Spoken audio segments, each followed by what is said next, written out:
Right. Right, we're back in 12 yards out.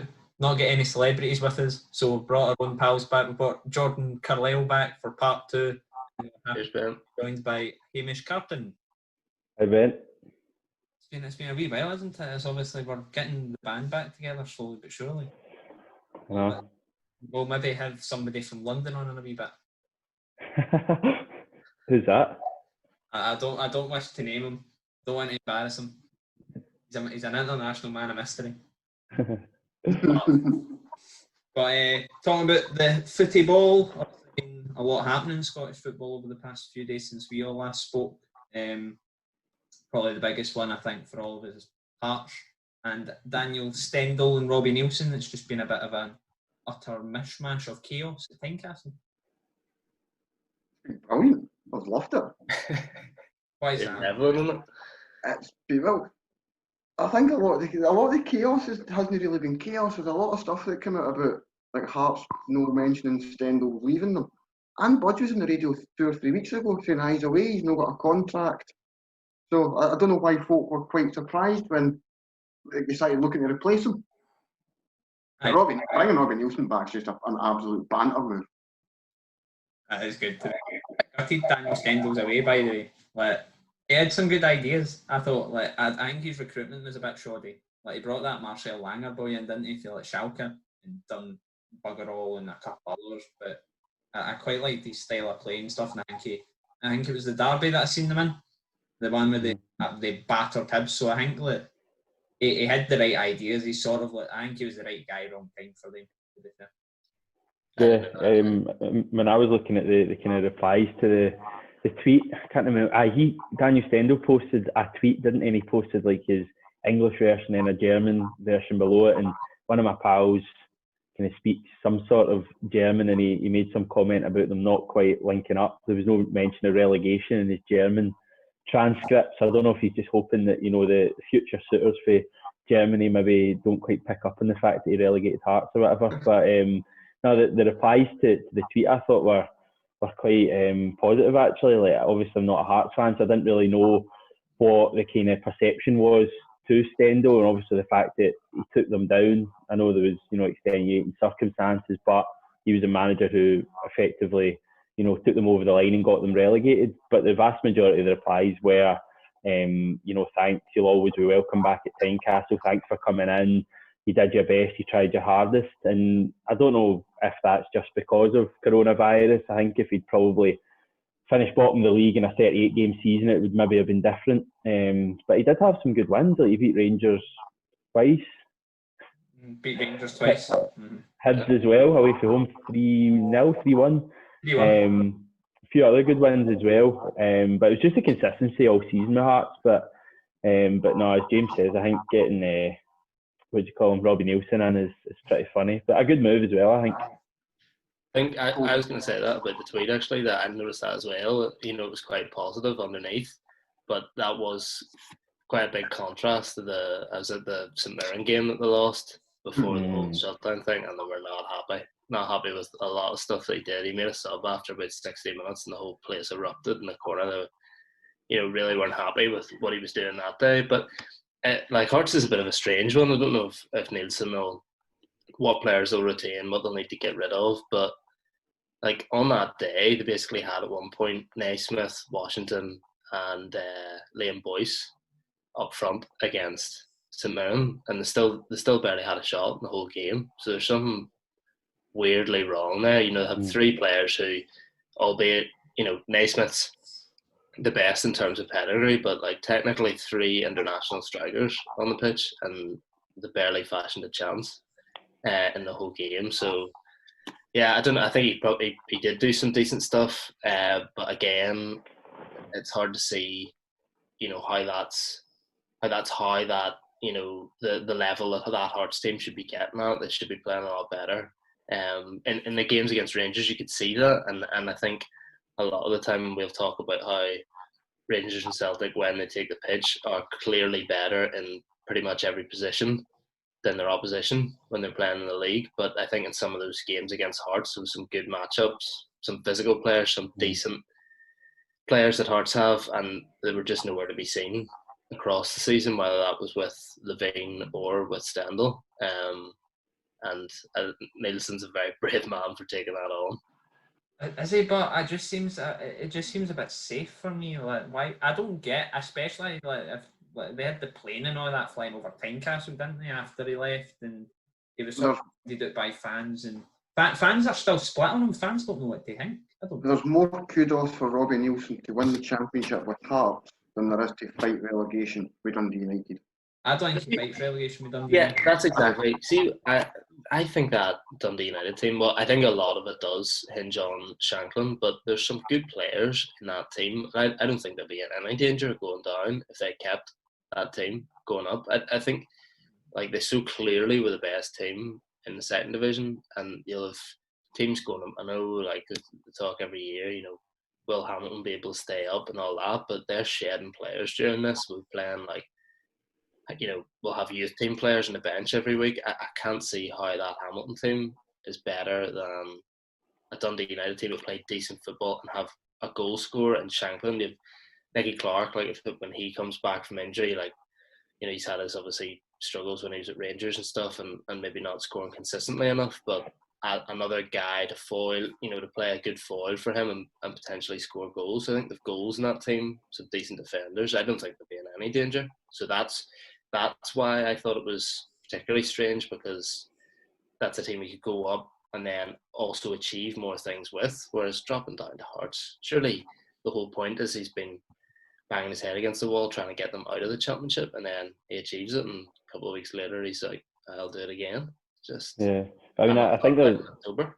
Yeah, I think there's also the element of the off-field stuff as well at Dundee United, and as much as they've just cantered the league, as you say, I think they are struggling a little bit in the boardroom as well. And the chat was that one of the main reasons for him leaving Dundee United was that his relationship with the sporting director, I think Tony Ashgar his name is, not that it wasn't particularly good, but just that he wasn't that accessible. And also, the owner Mark Ogden, I think, as well. So he's going to a club now where he's got that relationship with Anne Budge. It's apparently one of the best relationships in Scottish football. From what Craig Levine was saying the other day, and sounds like Budge and Stendhal didn't ever really properly get on. But Nielsen's going to a club where he knows what he's getting in the boardroom. And he's also in a league that he's won a couple of times. He's won once with Hearts by I don't know how many points, 30 points or something. And he's won it last year as well with Dundee United by slightly less. So I know what you mean. Like I get all your points that he has, like he's going down a league, and you can view it that way, that he's taking a downward step. But again, in a year's time, you can look at it and Hearts maybe rebuilt again and back in the Premiership. I mean, when he left them, he took over last time and they'd just been relegated, middle of financial problems, and then when he left them, they were the second best team in Scotland, second in the table, just beating Rangers, I think. So it shows that he can do it. But I just think he's got a tougher ass this time round. He needs to completely rip that squad up. I think there's a lot of them on big wages and stuff. Like surely they're going to have to can a few of them. The good thing with Hearts is they've got a lot of young players. Like I don't know if Hickey will stay, but like guys like Andy Irvine and Lewis Moore and Ewan Henderson and stuff are all good enough to championship level and should be able to. On paper they should win the championship fairly comfortably, but then again, I mean, at the start of the season gone by, you said they should comfortably be filled with the squad they've got. So I think one of the big unknowns for Hearts as well, though, is going to be who gets appointed sporting director. It'll be interesting to see what the relationship is. It seems to be between Davy Weir and somebody else whose name I've completely Adrian Bevington. That's your man. So it'll be interesting to see just kind of what the relationship dynamic is between Neilson and whoever gets that, but also who gets it and Budge. The other thing, just to point out that Anne Budge apparently looking to get a CEO in as well. She wants to take a bit more of a backward step. So you're effectively looking at two massive new appointments to Hearts, and who knows like what that will be. But I think the relationship between that kind of diamond of Anne Budge, the manager, the CEO, or whatever, will be key. But I don't know who they'd go for. I know David Weir was mentioned. Seemed like he'd be a pretty decent choice. for them. Obviously knowledgeable in the game, knows the club as well. So it'll be interesting to see who they bring in. A few fans want Jim Jeffries, I think, but I don't know whether just obviously he's had problems and stuff over the last year. I don't know whether that will be accessible. But aye, there, and it's just going to be. Well, the funniest thing I think about it is obviously, if I get this right, Hearts are trying to keep Dundee United in the Championship. They've took their manager, and now the person who has just left Hearts wants to go up to the Premiership with Dundee United and Craig Levein. Did I get it right? I don't know if I did or not. I don't know. It's tough to keep track of, and I think the Dundee United thing about them not going up. The whole point is that this thing has just created lots of things that are unfair. I think a few people would argue that Thistle's situation was ludicrous, but I don't know. Then if you look to cancel out, the one thing that's basically been certain the whole way through is that teams are going up, and you have your reconstruction plans, and there's about 18 of them, and they all featured at least the champions going up, and then looking at more than that, and then stopping relegation. And now you turn around, you have legal action. You say Dundee United who've been promoted, but they were promoted about 2 months ago, and they're sitting in on meetings about reconstruction as a Premiership team. And now you're saying they might not go up, and the season's starting in like a month and a half, not even. It's totally crazy. And if that happens, I think, aside from what actually happened last season, I think they could feel seriously hard done by if they've been told they're a Premiership club and have operated and made decisions based on that for a month and a half, 2 months, and then suddenly they're back in the Championship. That would also be grossly unfair. I don't think it'll get to that, to be fair, by the way, because I think you pointed out, James, is that Daniel Stendel's contract's only void if they're in the Championship. So what happens there if they're actually still in the Premiership? Does contract then back in play? But one thing too as well would be for the champion clubs would be, have they paid out bonuses to players for winning the title, for getting promotion already? Did Dundee United have to then go and claim back for guys that will go, here's your 10 grand for promotion or whatever else? That's what I saw. It was like they'll still retain like championship or champions status in their respective divisions, but they just stay in it. So I don't know if that's supposed to be a way around it. The wee trophy they give out for winning the playoffs in England, like no one cares about it, to be honest. It's just the promotion into it, that's all that matters. Oh, absolutely. Transfers, we're going to cut to an exclusive interview we conducted with Kelvin Wilson during the week, obviously best known Scottish football for his time at Celtic, and also had spells at Nottingham Forest down south. He's obviously got a new coaching role at Ilkeston Town, and we caught up to him to find out a bit more about his role at Ilkeston and a bit about his time at Celtic. We'll briefly go through your career. Obviously played for some big clubs under some big names and played against some big names, and before getting to that, obviously you've got a new role at Ilkeston Town. Sort of, how did that come about? Because I know you've been sort of out of the game for a few years.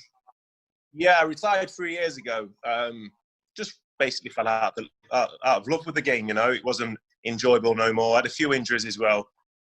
So I just thought it was time to knock it on the head. I had young kids at the time, so it was a good time to start doing a school run, things that you don't see footballers miss out on. Having Christmas without rushing around and stuff. It was just nice. So I've not done anything for 3 years, basically. I've just been here and just thinking of what I want to do, picking my own brain. But then friends of mine took over Ilkeston Town. They brought it from the Notts County owner, Alan Hardy. And they've been in there now, maybe going on a season.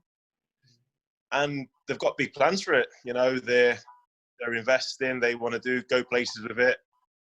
And I think I'm ready now to get back into football. I watch it more often now. I analyse the game differently. And I think it's just a great opportunity for me to go in and just see how coaching works, I'm going to go through my badges and stuff. But, it's just to gain some experience. And because I know the owners, I know the manager, it pretty much fits perfect for both parties, because they know I'm a family man, and I always put my family first. So they're flexible on when I come in and when I don't, and things like that. So it suits both parties. And like I say, it's just it's great to get back involved. I've been few times now, and I've enjoyed it. When you left the game at 31, you're 34 now, I believe. So does that kind of that time away at a point where a lot of players would be looking to the long-term future? Do you think it's kind of giving you a better taste for what life could be without football? Yeah, definitely. You know, I think looking back on it, I probably should have looked a bit more into my future then when I knew I was retiring, because 3 years is a long time that I've not done anything now. I've definitely taken a year out after I finished, regardless of what I knew I was doing or not doing. But it's been a bit longer because it's just been, you know, different things, different projects have come along, and I've had to think about it and I haven't done it. But now with the coaching, I think sometimes you sit down and ask yourself what you know, what you're best at. And, you know, when I think it's football, you know, it's what I did all my career. So it's all my life, basically. So to give something back, and I think, you know, let's get it straight as well. I don't really want to go into a club, a professional club, and coach as of yet. My plan is just to get into it and coach, and especially in the unprivileged areas where I'm from, I want to try and get into the local schools and try and help in that sense as well. So it's not just about coaching, but the coaching is a top option for me.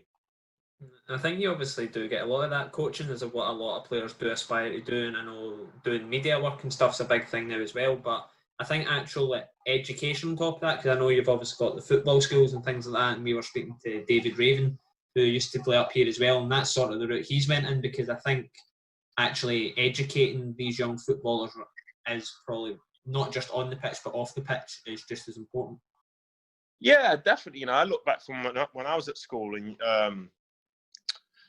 it's completely different to now. Well, it will obviously be, but I just think, you know, if the kids that are naughty at school are probably the ones that aren't academically the cleverest, and they're the kids that, you know, they've got the short attention span, and, you know, they're not interested because they don't think they can do it, and then they go on to think, well, I'm not going to have a good job, so I'll just mess about and just.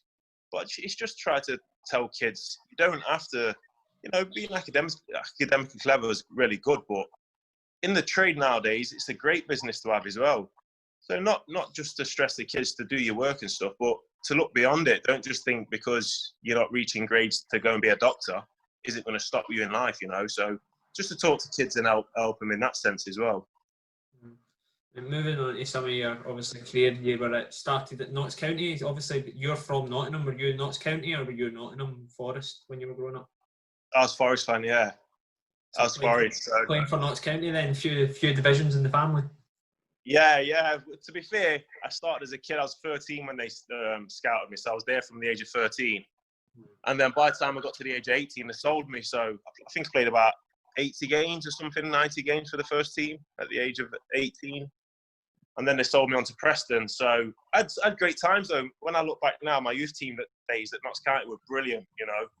And even playing in the first team, I wasn't in a great team. We didn't finish high or anything like that, but it was just a great learning curve for me to play with men. And it was the old school pros. So I got brought up the old school way, you know, it's different ways to now to the young lads. But yeah, I really enjoyed it. And I really believe it moulded me into the person and player that I was. Any ex-players we sort of speak to from sort of your generation always do say that the generation that are coming through now at football clubs just have completely no idea of how lucky and privileged they are in some cases. Like, why is that? It's everything. I think, let's start with kit. You know, we always got last season's pros kit. You know, it had all holes in and stuff, but that's what you got. But nowadays you get top of the range in a packet Nike socks from any age. It is better, obviously, and I think some of the things that the first team pros used to do to those young lads, I think if they did it now, you'd probably go to jail for that now. You know? The banter was a bit borderline back then, but, you know, you took it and you just got on with it. And like I say, some ex-pros might say it affected them, you know, and sorry if it did, but I was the opposite. I think it moulded me into the person that I am and player that I was. I think I had a time at Celtic when I first signed. I just I went and said, "Oh, who's my boot boy? Who's cleaning my boots?" Because my boots wasn't cleaned, and they just turned around and said, "We don't clean boots, the young lads." And I was shocked by that. You know, I was like, "What? There must be somebody that cleans the boots." And they was like, "No, we don't clean boots up here." Where when I was a kid, I had free players' boots, and they'll give you a bonus at Christmas and a bonus at the end of the season. And it wasn't on much money then, so that was part of our wage, was looking forward to that. So you'd make sure the boots are really clean. And even when I was a pro at Forest and Preston, you know, they even had boot boys. But just when I went to Celtic, it was obviously it was a lot bigger club, and it was, oh right, no boot boys. So it was a bit of a shock, to be fair. That's the difference, how far it's come now. Obviously, you eventually got to Forest after sort of being at Notts County and Preston. Like, how proud of a moment was that for you? Obviously, saying you were a boyhood Forest fan. Yeah, it was a great moment, you know, but it nearly didn't happen. I'd just gone to Leeds. Preston had agreed a swap deal with me, and I can't remember his name. It's Nicholson or someone like that at Leeds, Forest and Preston. Okay. That got all agreed, and I drove across the Leeds on a Friday late afternoon. Sat down with Dennis Wise and Gus Poyet, and did agree in principle. You know, showed me around training ground. But then on my way home, I had a phone call from Forest asking if it was true that I was going to Leeds, and I said yeah. And they just said, "We'll match whatever they've offered you." And I was like, you know, it's a no-brainer. Back home, my club, Forest. So I had to get my agent to break the news to Dennis Wise, who didn't take it very well, because we did agree in principle, but obviously things happen in football, and that's the prime example. But Preston, the manager at the time was Paul Simpson. He didn't want me to go to Forest because he wanted the Leeds player. So he wanted me to go to Leeds so they could get the player. But I was adamant that I wasn't going to go now. I knew Forest were interested. And then he just pulled me in the office on the Monday morning and said, your dreams come true. You can go and choose from, I think it was Leeds, Forest, and I think Doncaster even came in late on that day. And he went, "You go and choose, take your pick out of them three, and good luck." And I just drove straight to Nottingham and had a medical the next day. Not too bad. I mean, with the greatest respect to Doncaster there, I mean, just when I was expecting maybe slightly bigger club, and Doncaster just come in, maybe chance their arm. Yeah, but at the time, it was when Doncaster were going for it. They signed a few decent players. There was in League One, and I think they wanted to go and get in the Championship, and then I think they wanted to go beyond, because I had spoken to them. He did call me, and he did tell me the project. But yeah, I think when you've got Leeds and Nottingham Forest, I don't think Doncaster are going to turn my head, to be honest. Being a lad from Nottingham, I take it you have all the visions of recreating past glories and everything when you're moving to Forest. Was there kind of one thing that you really had your heart set on doing there?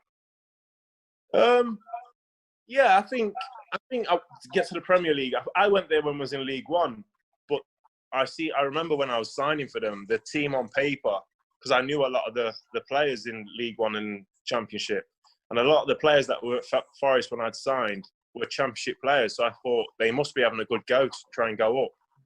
So I thought if we go up this year and then they spend a little bit again, we could go up again. So to play in the Premier League with Forest would have been an absolute, dream come true kind of thing. But I'd never played at the City Ground before I signed for them. And I'd watched many games, so many games. So I was really excited to play my first game. Really excited. I couldn't wait. And that would probably be one of the big things, just playing at City Ground, because I never had before that. Obviously, Forest are a weird one because they're such, obviously in my time, Forest have always sort of been the Championship, League One. I don't think people nowadays realise just how big that club is. And there's a few clubs in the Championship like that, Leeds United, Sheffield Wednesday. There's a right few in there from sort of days gone by in English football that perhaps younger generation don't quite understand about. Yeah, I think so. I think, the younger generation obviously won't, know about Nottingham Forest, but you go anywhere. It's a bit like Celtic. You go anywhere in the world and you get talking. I'm sure if you say you're from Glasgow, I'm sure Spanish people or anyone say, "Are you Celtic or Rangers?" Because they know you're Scottish and they're the biggest clubs, around. And so when I ever go away and they say, "So where are you from?" and I go, "Nottingham," they go, "Nottingham Forest." That's the first thing to say, or Robbie Neilson. So yeah, it's, the younger generation don't realise, but yeah, the older generation obviously do. And Forest were a massive club, and they are a big club. They're a massive club, and it's been far too long since they've been in the Premier League. And I'm sure with the squad they've got and the manager, I'm sure they'll go up, if not this season, in the next season or two. Yeah, they've always sort of just been there. They've just got there, and then just it doesn't seem to happen for them. And the leagues are pretty much the same, although they look like they might finally go up. But obviously, shaky result at the weekend as we record this. But obviously after Forest, you're talking about Celtic. Got big move to Glasgow. How obviously you knew about Celtic, but how much did you know about Scottish football before you came up? I knew nothing at all. Nothing at all about Scottish football. I knew Celtic, Rangers, Hearts because I played against them for Preston in a pre-season friendly. Kilmarnock because I played against them for Forest in a pre-season friendly, and Motherwell. I didn't know any other teams. But that came about. Obviously, I played with Lenny for a short time at Forest, you know, and Lenny he seemed to warm to me straight away. Obviously, he was a lot older than us. We were all 21, 22, and he was mid-30s then. He was coming to the end of his career. But he seemed to warm to me. And I always remember a time we were training, and we were all sat on the bench after training, and all the lads just firing questions at Lenny, because obviously he won trophies, played at Celtic, played at Leicester, you know, played against some big names. So, and we was all young lads. So we would ask him some stories and stuff. Oh, did you play in that game? Oh, about that? What about that? And I think it was Julian Bennett, came out and said, if you was a manager, Lenny, in the Premier League, who would you sign? And he was like, oh, there's only one player that can play in the Premier League in this team, in my eyes. And so Julian Bennett said, who? And he went, Kelvin.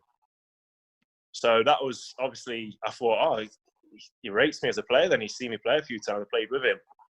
And then he gave me a call when he got the job and just said, you know, you're out of contract. Well, my agent gave me a call, said, you're out of contract. Celtic would like to sign you.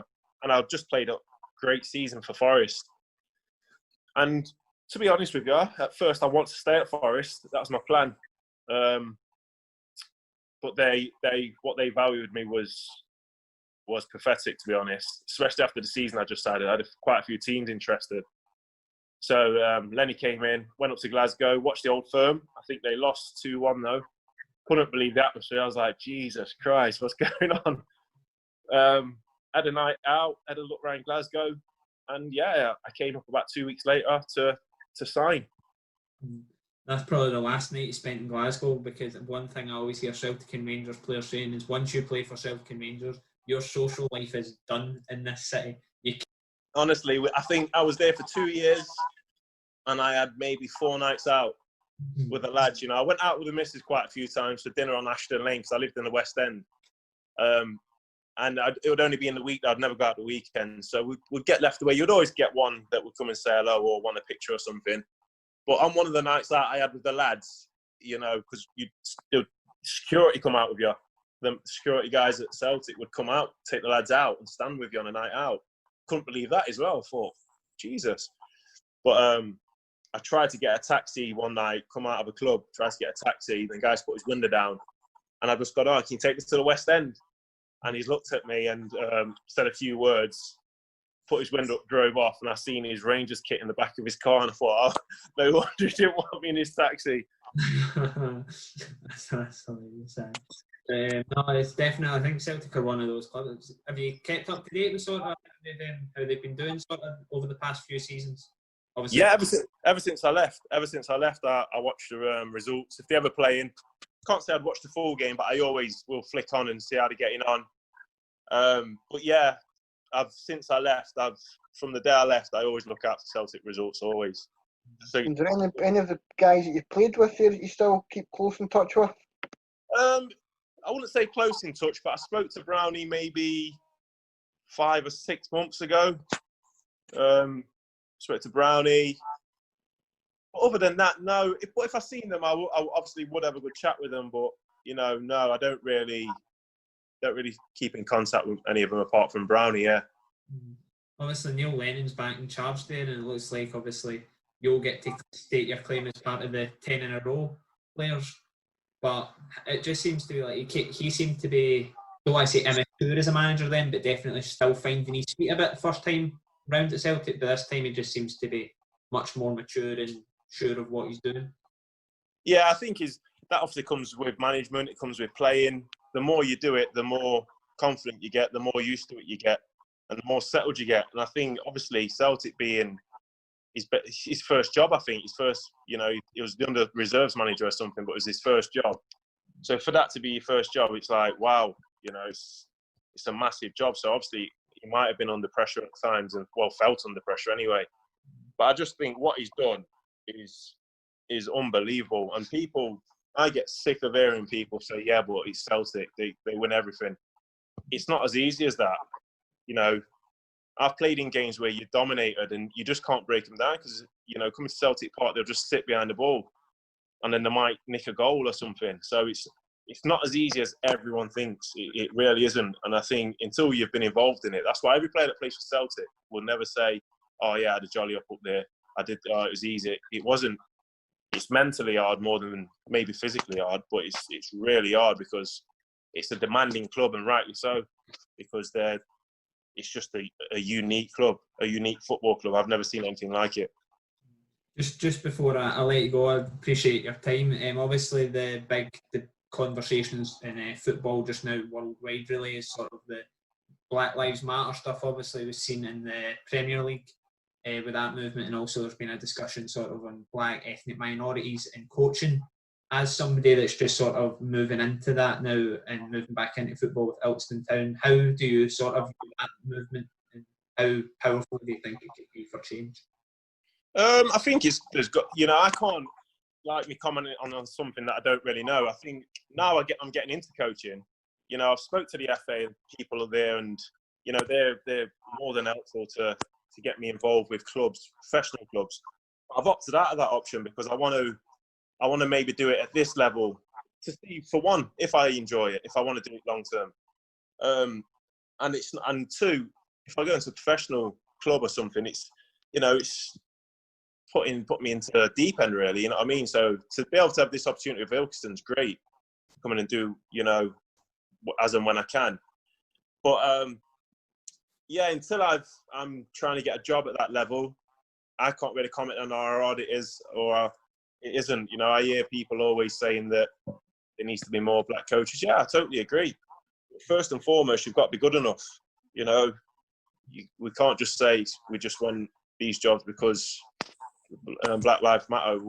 We've got to be good enough, and same in any job. But I think the stats do prove though that maybe some black coaches need more of a chance because it's numbers don't lie. Numbers don't lie. Right, well, you go, James. Just one quick last one, just as someone from Nottingham. Obviously, it's a city that has not a big racial divide, but it's a very diverse city.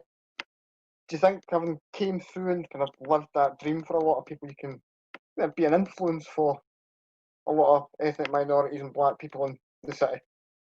Without a doubt, I have a lot of friends, obviously, that are mixed race and black and Asian and things, So, and I have a lot of them who's got kids who can you speak to my kid who's at academies, and they're like, can we call you tonight and you have a chat with him for 10 minutes? And that's just because that's why they look at me, that I've had a good career and that I'm a good person as well. That's nice to know. But that comes with the coaching that I want to do. It's not just about football. If I can get into the unprivileged areas where I grew up and the schools all around there, and if I can get in and do football coaching, obviously, but as well, I think I've got a lot to give to give motivation as well to people, to young kids, not just the people going and stress them. You need to get A's, you need to get B's. No, you don't. It's great if you can, but the trade business nowadays, you can earn a great living. It's a great career being in the trade. So just to get that message across to them as well, not to stress about it and get themselves down because they're not academically clever. Right. Obviously, it was good to hear from Kelvin. We wish him well with his new role. Obviously, transfers here in Scotland, there's been a few. Just probably go through some of the big ones. Aberdeen and Johnny Hayes, he's back there. And then, from what I read, he's deferred his wages for a year. He's basically going to play for nothing for the first. Aye, well, the headlines are that he's playing for nothing. That's not strictly true. I mean, he still gets his full wage, but it's a nice move from him. I suppose some would say that he's not exactly short of cash, having spent a couple of years, or 3 or 4 years at Celtic. Although he probably would have been in a kind of lower wage bracket, given that he arrived. I think I'm right in saying on a free transfer. But no, I think that's a good signing for Aberdeen. Kind of made sense for them, I think, because he's a player who still has something to offer. I mean, he played a lot of games for Celtic last season, a lot of big games. He started the cup final. He played away to Lazio. He came on away to Rennes as well in the Europa League. So I felt like he kind of offered a lot without ever being, a spectacular player. But what he gives you is, energy up and down the pitch, and he's someone you can rely on. And obviously, he knows McInnes, he knows the club. I'm just interested to see where he plays for Aberdeen next season, because obviously, during his latter time under Neil Lennon, he became a left back and only a left back, whereas when he first signed, he was seen as a left winger or even a right winger. So tough one for Aberdeen. Their left back's name escapes me, but I think he had a pretty good season last year before getting injured. Greg Lee, that's the boy. I think he had a couple of injury problems, but he was one of their better players. I think I'm right in saying he was pretty much an ever-present in the first half of the season. So, and when you're a team like Aberdeen and you sign a player from Celtic, you probably have the temptation to play him in an attacking role because you know what he can do. But I'd just be interested to see if they do maybe play him at left back, because he's a steady defender, Johnny. He's very rarely beaten one-on-one. And as I say, he offers you a lot going forward as well. He offers you just endless energy. So I think that, a lot of Aberdeen's displays, especially in the bigger games, sometimes lack that energy. So I think if they've got Johnny Hayes, involved, a player who's been there, done it, has won trophies, and as I say, knows the manager and the club, it can only really be a good move. He did quite well at Celtic, I'm pretty sure. Fans were sort of split on whether he should have because he was always... Yeah. Always that thing, wasn't it? Like if Neil Lennon had 5 subs under these new rules, he'd bring on Johnny Hayes 5 times and all that. But people make a laugh and a joke about it, and rightly so, because Johnny Hayes was always, the first sub he turned to, no matter what tournament, where he was playing, whether it be Lazio away or Hamilton at home. Johnny Hayes was always the go-to guy. And when it was 3 subs back in the day, we were a bit frustrated when, you had creative players crying out to be called on, and Johnny Hayes was the guy who went to. But there's a reason for that, because Johnny Hayes was reliable, as I said, and he literally gives everything he's got. He's not the most talented player you'll ever see, but what you get from him is 100% effort. And as I say, I think it's a good signing for Aberdeen, and I'm just interested to see how they do next year, because I don't think last year was that good under Derek McInnes. Their home form, I think, was patchy throughout the season, but they still finished 4th. And, depending on what happens in Motherwell, they may look at next season as being an opportunity to get back to 3rd place. They should finish 3rd comfortably next season, really. Absolutely, they'll lose a few players just with the finances that are there. The financial issues they're sort of having. Hearts are out of the league. Mull have got a really good midfield, but outside that, obviously, if they lose Robinson, and usually after a good Mull season, they lose 3 or 4 players, so it should be opened up to Aberdeen, but I mean, they could be doing a bit of better form. That being said, to be fair, I mean, they were due to play Mull before the season shut down. Like, on the day the season shut down in 2019-20, they were due to play Mull. I think if they'd have won that, they'd have been like a couple of points away from Mull. Mull weren't doing too great towards that spell as well. So, I mean, I don't know. I think Aberdeen should date signings like Johnny Hayes and stuff, few more of them, then they should comfortably walk the 3rd season. Celtic, haven't they been linked with anybody really, have they, Hamish? No, I don't think so. No, I've not really. I've not massively been following it, but I can't even think of any names, to be honest. I mean, there's a few kind of players that are banded around. There's been a lot of that usual Rangers and Celtic grouping that the press seem to do when they make out that the teams are both in for the players. And I'd love to know. I mean, there's the obvious ones, like it was Novo one and John Hartson as well. But how often do you think that really happens when the two All of the them time. go for the same player. It depends where they're coming from. If they're coming from Scotland, it probably happens Yeah. more than you'd get credit for. If you get somebody at, say, like a Dundee that has a really good season, I can completely get it. Some arse out of League One in England, I don't see. Ivan Toney is the perfect example. I Yeah. don't see Rangers and Celtic falling over themselves to both be chasing somebody that's scoring goals in League One in England.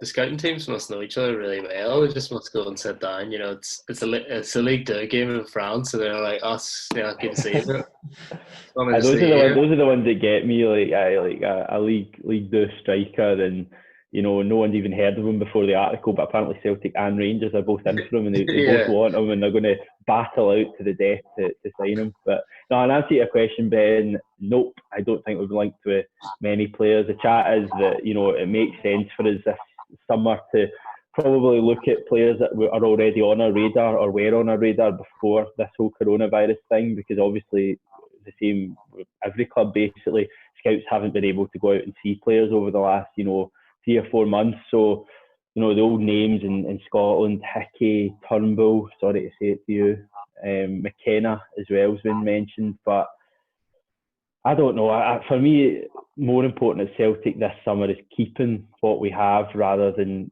necessarily adding anything. Obviously, Forster's a big one that the summer will probably revolve around, and we need a centre back as well now that Simunovic has moved on.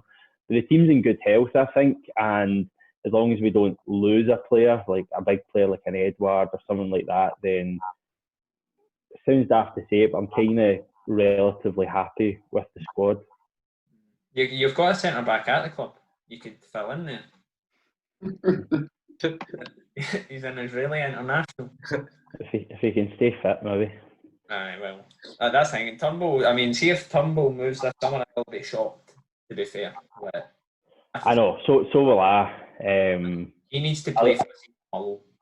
It could be January job, could it?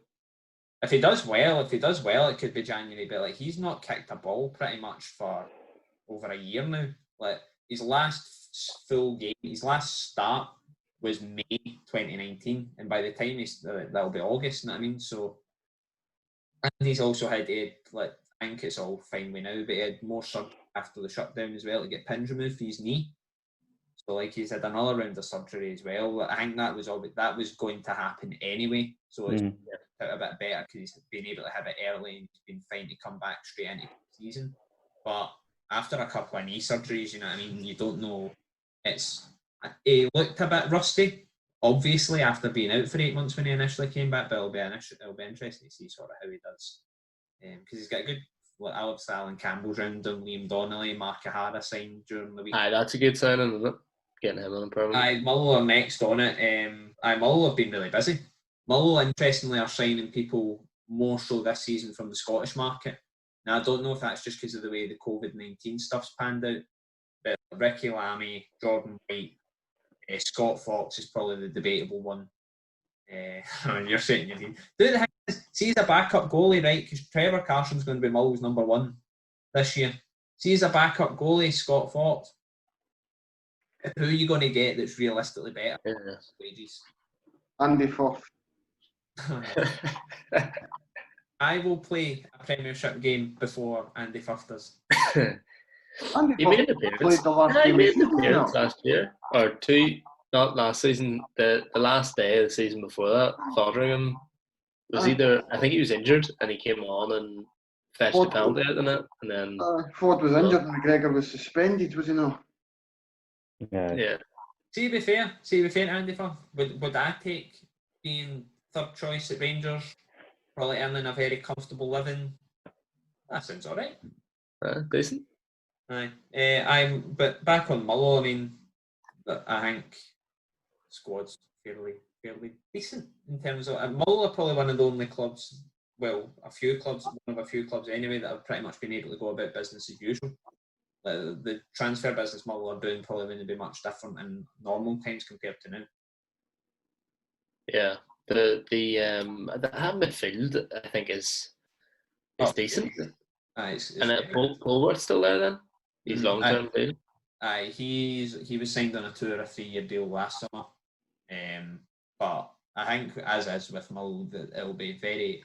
I don't know if maybe COVID will play into Mull's hands a wee bit because they'll be able to keep players like Turnbull and Campbell for an extra year. I think maybe if it was normal times, then Campbell's away.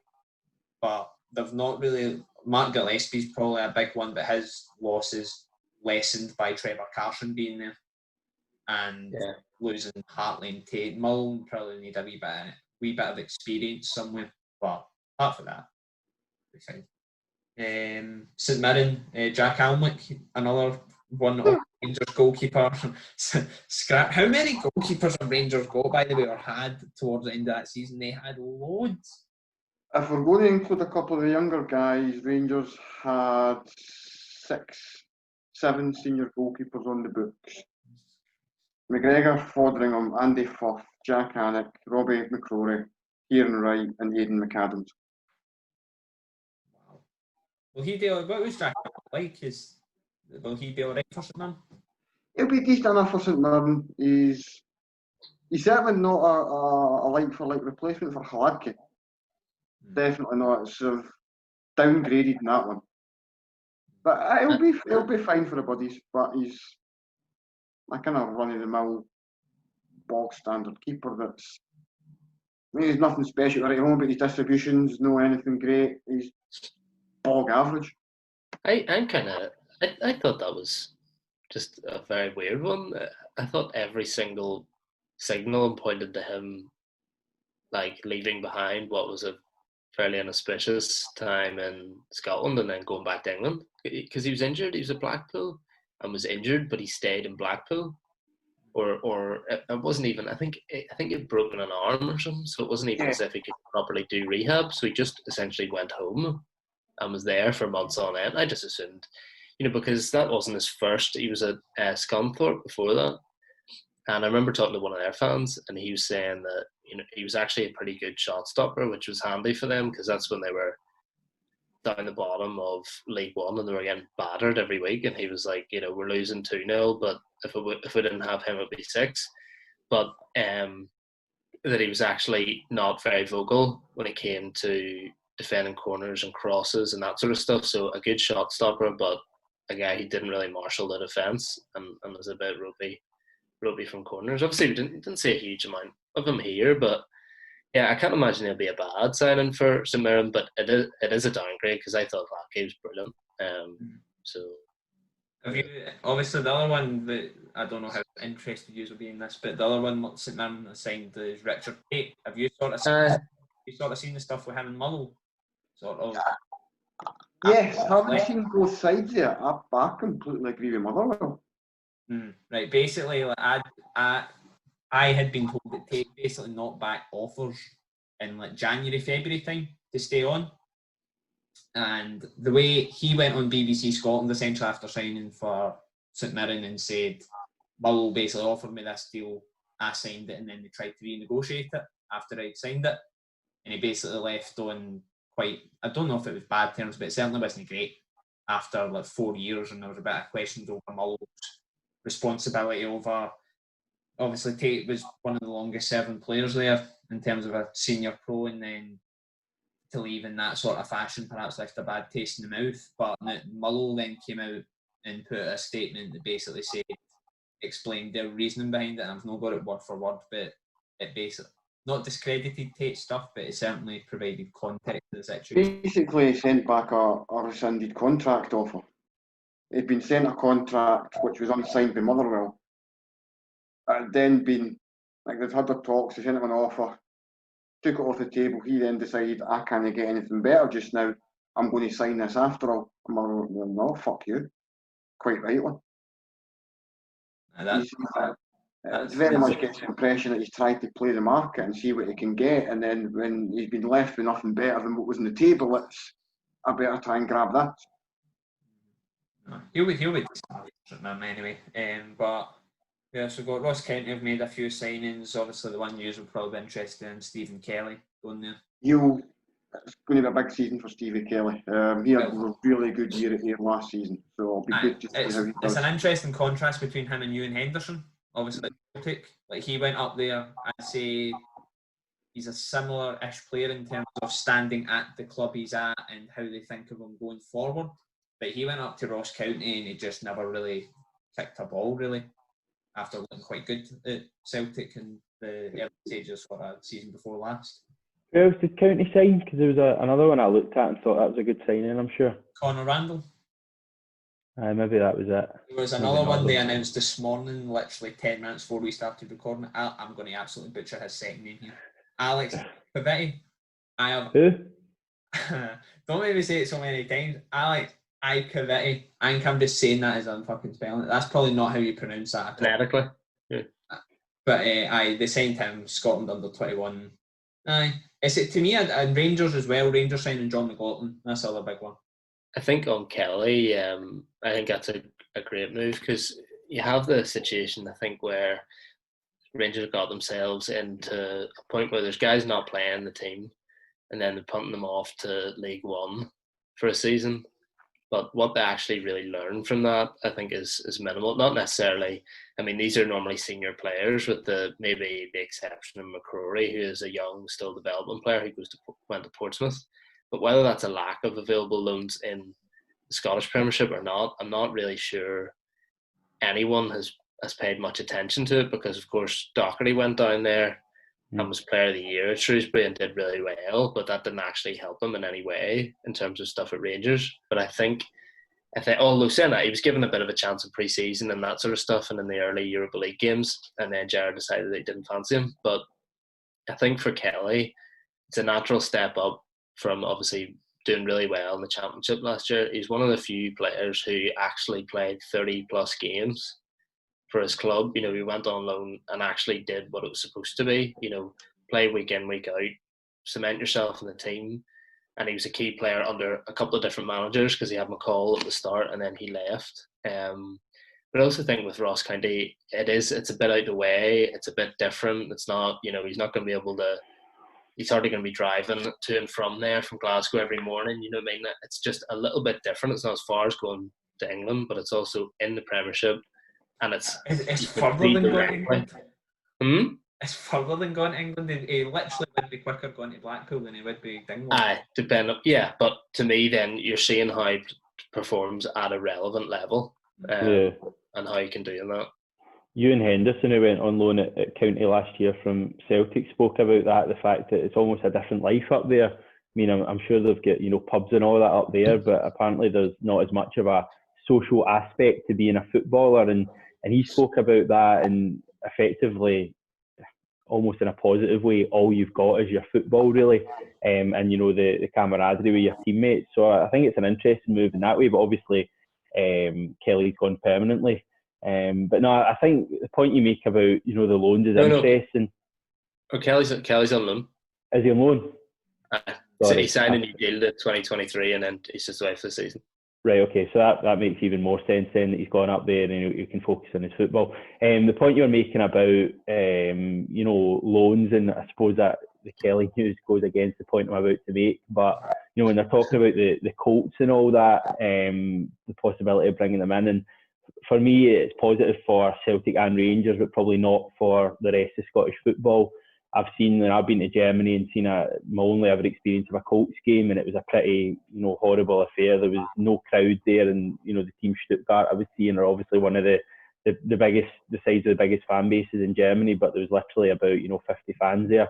So I think, you know, any feeling that Celtic and Rangers would bring about big crowds with them, you know, hundreds of people going to see the Colts teams, I think is, you know, a bit delusional. But you know, in terms of the point I was going to make about the Colt teams, I can only speak for Celtic, but players we've had coming through in recent years, players who go on to make an impact in the first team, are loaned out to better teams in Scottish lower league teams, and they play at a better level than the Scottish lower leagues. I think of, you know, Callum McGregor, Christopher Ayer, and Ryan Christie are the three obvious ones I can think of.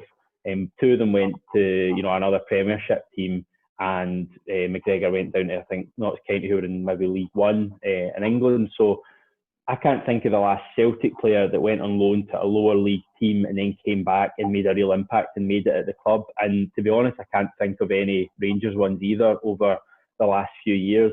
You know, you touched on Doherty and McCrory, probably the two young players that Rangers fans want to see getting into the team in the coming years, and they were both loaned down south, and even the likes of Middleton went to a team in the Premiership. So just on the point in terms of, you know, Colt teams, for me, it may be good for both clubs in terms of getting players regular game time, playing against proper players.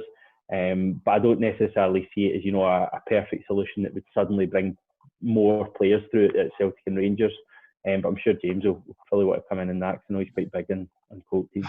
Colt daft. There is Colt daft. No, I agree and disagree to a point. On the fans stuff, I do think there would be a relatively decent level of support, at least compared to the teams that are playing in like Leagues 1 and 2. I think when you go to a lot of these clubs, they're only pulling like 200, 300 folk through the gates anyway. And when you go to like a Rangers reserves game, a Celtic reserves game, that is kind of, for proper reserves games, you're looking at there being maybe 150, 200 people at it. And then when you got to some of the bigger Colts games, I know Rangers only had one at home in the Cup last year, but 5,000 there. There was, I believe, off the top of my head, there was somewhere in the region about 500 to 700 travelled to Solihull in the middle of October for a midweek game for Rangers Colts. So I do really think that there would be an audience for it, and I think that you're not going to be getting like 3, 4, 5,000 people every game. You'll get a decent audience. I think in terms of the promoting players, I think it would be night and day to play pointless, meaningless youth games in front of your mum and dad. There's no pressure. You put a pass the wrong way, you've not got some old guy who's spent 15 quid for a ticket getting on your back. You've got your mum who got in for a freebie because she's your mum. And I think that's a huge difference. And I think just you look at how it's worked practically everywhere. I mean, Spain's huge on B teams and C teams. I think I look back at the last 4 or 5 Spanish teams that played in European Cup finals, and I think there was like a minimum about 7 players had played between 50 and 100 games at B level. The Germans are big on it. The French are not quite as integrated, but they do still have like under 23 teams in the pyramid somewhere. Even the Dutch are mental for it. You look at like young Ajax and PSV and whatnot, and they've got like, some really, you look at the players that come through in Holland. A big part of that is these boys are playing games that actually matter at 14, 15, 16, 17-year-old. Whereas guys here, there's boys at 21, 22 in Scotland that have never kicked a ball at senior level. Which is mental. One thing is just on the Docherty bit, there is probably a difference with Greg Docherty and Ross McCrory. Greg Docherty's finished at Rangers, and Greg Docherty was probably finished at Rangers before he signed for Shrewsbury on loan. I've got the feeling that Gerrard's never fancied him. Yeah. I think Docherty has that impression too. I mean, I spoke to him after a couple of Hibs games, and I kind of put the line out there as to, I mean, are you looking at coming back to Rangers and trying to stake a claim? And I'd love to, but I'm not sure that opportunity is going to be there for me anyway. I think it was one more that he was given a platform to go and win that move elsewhere. Yeah. Whereas Ross is more looked at as being somebody that is going to be a place for him at Ibrox long term.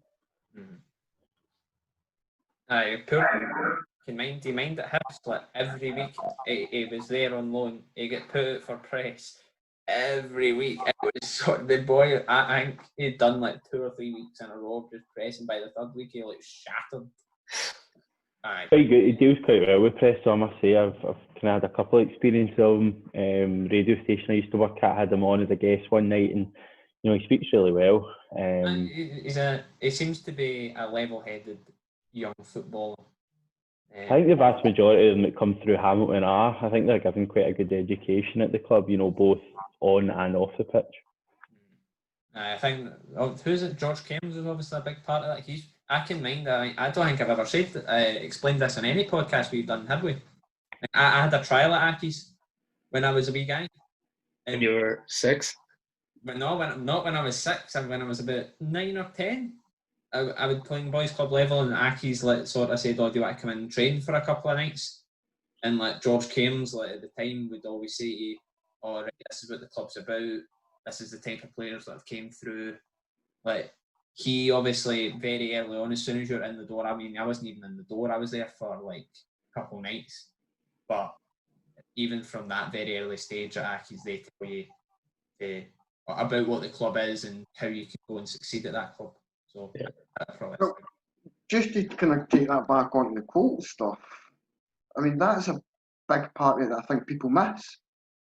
So, like, I'll use Stevie Kelly as the example. Rangers sent Stevie Kelly up to Ross County for the season, and absolutely it's great that he's going to be playing regular first team football in the Premiership. What say do Rangers have in his training? If Steven Gerrard decides, no, I fancy seeing Stevie Kelly playing at right back, and I think he's got all the talent and all the attributes to make that position his own, can Steven Gerrard phone Kettlewell up at Dingwall and say, by the way, mate, see that guy I've loaned you for centre midfield? Will they play him right back on Saturday against Celtic? I do get that, but you kind of get that more flexibility to see, especially with young guys, where how many guys do you see that come through and say, I mean, you've all watched Andy Halliday's interview, yeah, on Roll last week. Where did Andy Halliday start his career? He's a centre forward. or By the time he got winger, to Livingston, he was a winger. By the time he got to Middlesbrough, he was playing centre midfield. By the time he left Rangers, he was playing left back. I mean, this is a guy who's got 27, I think he is. And folks still don't know what his best position is. So with young guys coming through, you're going to have guys who are 16, 17, 18, who are playing a position now that by the time they're 28, they're nowhere near that. I think it's probably like balance-wise. See for that situation for a Kelly, like I think the benefits of playing in the top division would far outweigh them having the say over him. But at the same time, I think Rangers will also get to a point where there's so many players contracted on like pro youth contracts and all that they could probably still. You would obviously, I think you would have to have some sort of fixed nature to the squad that you'd have in the Colts. Yeah. But you could have your squad of players there, and the players who are then in that middle range, maybe 21, 22 already, who are not quite good enough to be in the first team, who can also then go on loan to a higher level. But you also have the guys who are who are 17, 18, 19, actually forming the bulk of that squad, and that's where they get their first taste. And they're not going straight from there into left wing in an old firm. They're going from there to then. They're always going to have 6 months at Premiership and then into the team. They're always going to have that kind of additional finishing school, as it were, where the boys that come through Colts, you're never going to see them jumping straight from a Colts team to a Rangers or Celtic first team unless they are like a Billy Gilmour level kind of type of player with that level of ability. You're not going to see most of them go from playing League 2 to playing Premiership, Europa League, Champions League, whatever, like that. They're going to have a Falkirk, a Wraith, a Partick, and kind of build up that ladder. But I think with the nature of a lot of these lower clubs being part-time, it helps in that. I mean, you've got the guys that are going to that little bit lower down. So I think who we had out in kind of lower division recently, like Aidan Wilson at Edinburgh City. So that's very much a part-time club. Yeah. You're kind of going to have, if these boys are in working full-time, it's going to push their development on further, and there's much more benefits longer term than the complaints over sort of short-term damage that other clubs could be. A lot of these clubs, as I say, they only get a couple of hundred people through the gate. Why the fuck would we let them wag the tail? It's madness. I think the one guy, I think you're keen to move on from this bit, but the one guy who's just signed is Charlie Lindsay, the guy they've got from Glentoran in Belfast. I think so. You're looking at this as an overall structure that's going to benefit people, but there's individuals who this would benefit more than others. So he's only 16. He's just turned 16, but he's already played first team football for Glentoran in the Irish League. But now he's at an age where he's 16, so who's he going to play for? In Scotland, he's going to come over and play for the Rangers youth teams in meaningless games. But this is a guy who already captained a Rangers under-17s team at the Alcas Cup and one player of the tournament, in a tournament where PSG, Real Madrid, all these teams are there, and he's playing 2 years up as captain and was player of the tournament. But where do you go from there? There's no then stepping stone for him to go and play proper football. Like the equivalent for him will be youth cup games, and it'll be that's what it'll go into. But there's no one watching them, and it's seen as a big deal. But Rangers got knocked out, and like Rangers beat Celtic and then got knocked out in the semi-finals or something, and then no one spoke of it again. There's no consequences for this sort of stuff. So I think there's certain people that'll benefit a lot more than others if you have it in place. But right. I'm going to move on swiftly from the youth football stuff. Just quickly to round this off, obviously moving away from Scottish football a wee bit as we record this, Liverpool won the league last night. Chelsea winning teams league titles again at Stamford Bridge. We won. Liverpool, I mean, you don't really watch English football, James, but I mean, Liverpool this season were just utterly relentless. It was more a case of like when, not if they were going to win come like sort of December, January thing. What gets me is the fawning over Liverpool, right? They've been great. There's absolutely no question that. They've been fantastic this season. But see this, they've won the title for the first time in 30 years. Look at plucky little Liverpool. I mean, I've actually seen someone today describe Liverpool as the unfancied Liverpool who won the title.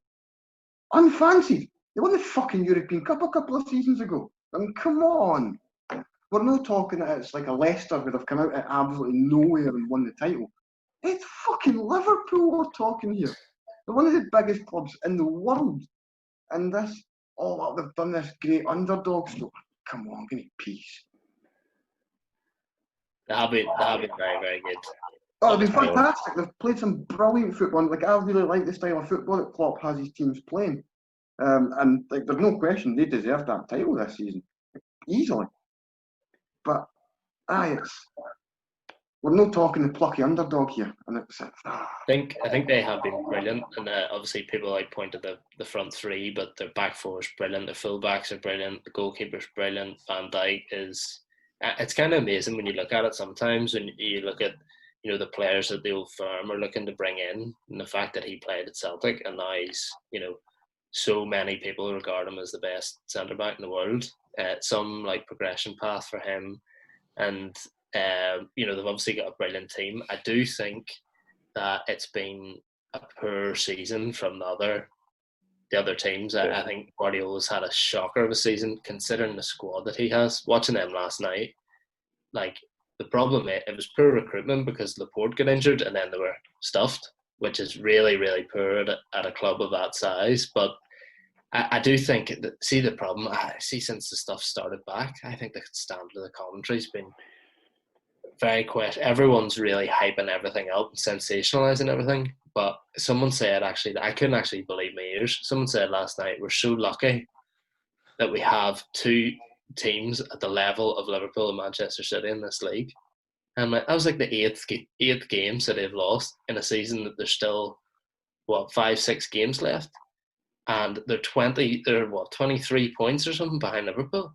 Like it wasn't a title race. There wasn't any sort of competition, and they're talking about how lucky they are to have Man City.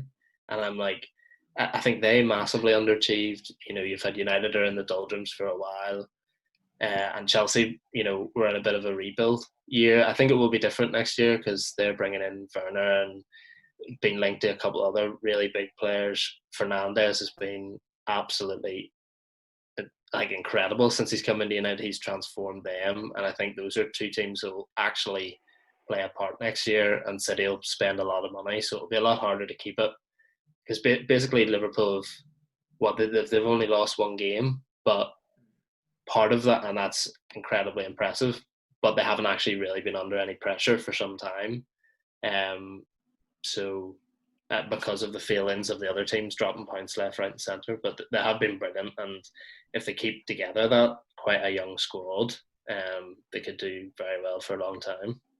Yeah, I think they've dropped 7 points all season. Liverpool, they had that defeat to Watford, they drew with Man United and they drew with Everton. In contrast, Manchester City, their longest winning runs have been 3 games all season. They've never got to 4 league wins in a row, so that just shows right there why there's such a gulf. I think it's the kind of strangest of this season is it's the earliest the league's ever been won in terms of games. I think they've got 7 to go or something, but it's the latest in terms of the calendar. So it's just a crazy kind of just example of what this season's been like. But there's an argument Liverpool will be the biggest story of this season. And other than coronavirus, which will probably be, this season will probably be remembered more as the coronavirus season rather than the season when Liverpool won the league, although there might be, history might, favour Liverpool more. But Man City have already got a trophy in the bag.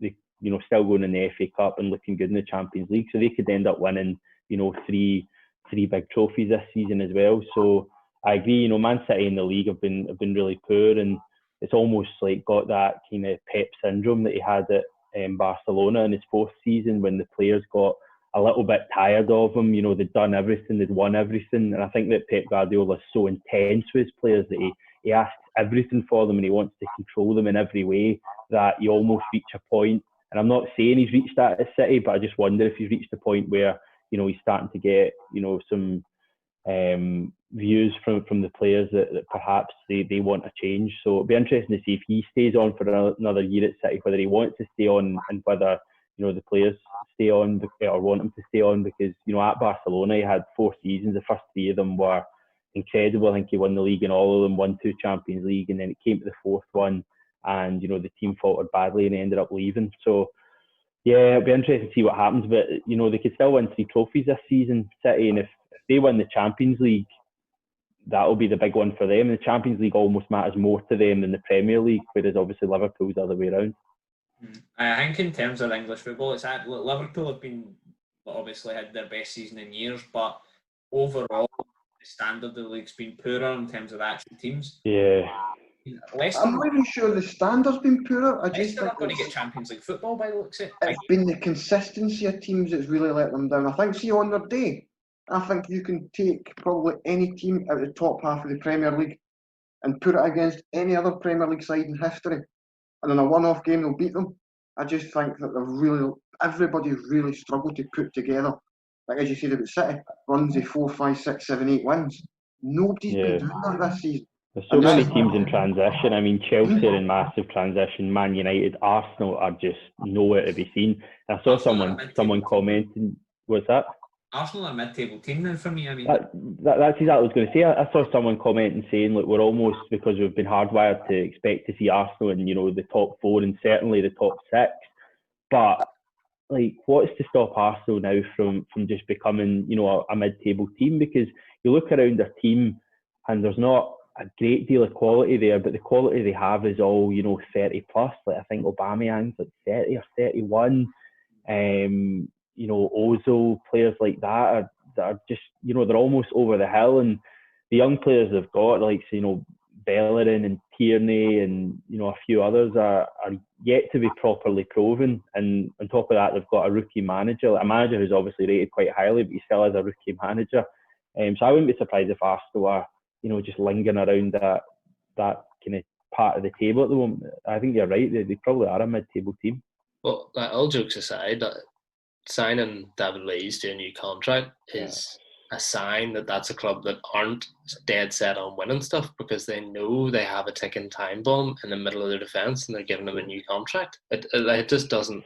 That shows that they're going to sort of stick with their lot. They're happy to have that guy who, when you put him on, can be a maverick. He could score a free kick from 40 yards. He could have an all-action performance, but he could so easily do exactly what he did the first came back and ruin an entire 90 minutes, just basically do everything that you wouldn't want your centre half to do in one game. So I think that, but it's that lack of. That's why since these leagues have restarted, I've watched a lot of the Spanish stuff, because for me that's where a lot of things are live. Relegation's maybe looking a bit more set now, but there's a proper title race, proper race for Champions League football, and a race for even European stuff, whereas there's been that real lack of intensity in the Premier League all year, because United were sitting proper bottom half at the start. Tottenham have been nowhere near it. Arsenal have been nowhere near it. So you reduce the pool, and then City are just losing every other week, and Chelsea couldn't make transfers. Oh, James is off. James has chucked it. We were speaking about English football for too long, and James is just absolutely. Oh, there he is. My Wi-Fi dropped for some reason.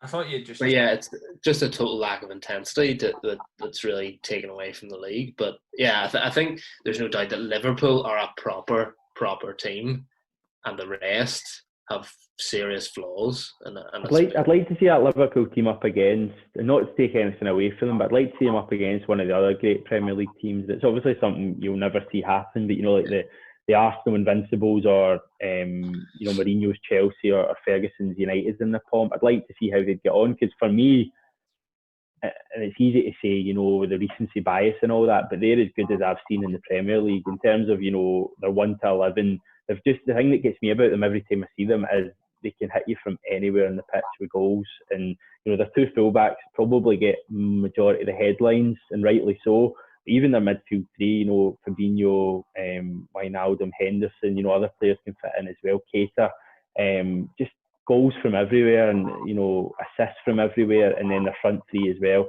And obviously you mentioned their kind of two centre backs and a keeper who, Van Dijk especially, alongside Alisson. They're just a brilliant team. But then again, they failed in the Champions League this year. Atletico, who are kind of, they've picked up a bit in Spain, but not had a great season. Pumped them out of the Champions League. So they're going about the English league being the best in the world, but is it really? No, never.